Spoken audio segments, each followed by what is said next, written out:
വരുന്ന നിയമസഭാ തെരഞ്ഞെടുപ്പിൽ തൃശ്ശൂരിൽ സുരേഷ് ഗോപി ഫാക്ടർ എങ്ങനെ വർക്കാകും? തൃശ്ശൂരിൽ ഒരു പാർലമെന്റ് ഇലക്ഷനും ഒരു നിയമസഭാ തെരഞ്ഞെടുപ്പും വൃത്തിയായി തോറ്റതിന് ശേഷമാണ് സുരേഷ് ഗോപി കഴിഞ്ഞ ലോക്സഭാ തെരഞ്ഞെടുപ്പിൽ MP ആയി തെരഞ്ഞെടുക്കപ്പെട്ടത്.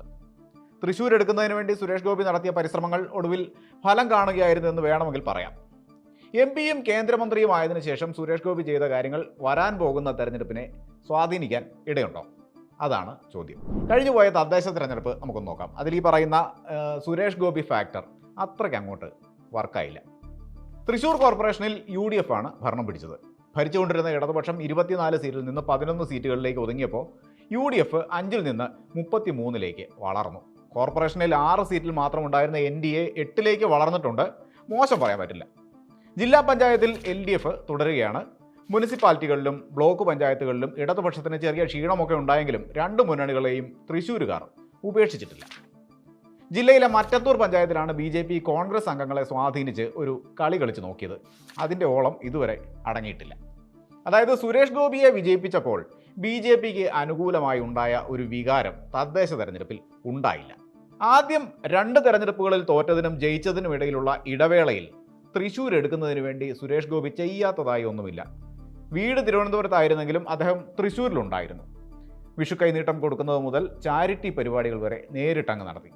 ലൂർദ് മാതാവിന് സ്വർണ്ണ കിരീടം, ഓശാന ഞായറിൽ കുരുത്തോല പ്രദക്ഷിണം, അങ്ങനെ എന്നും ഓരോന്ന്. ഒടുവിൽ BJPക്ക് കേരളത്തിലൊരു തെരഞ്ഞെടുക്കപ്പെട്ട MP-യെ കിട്ടി.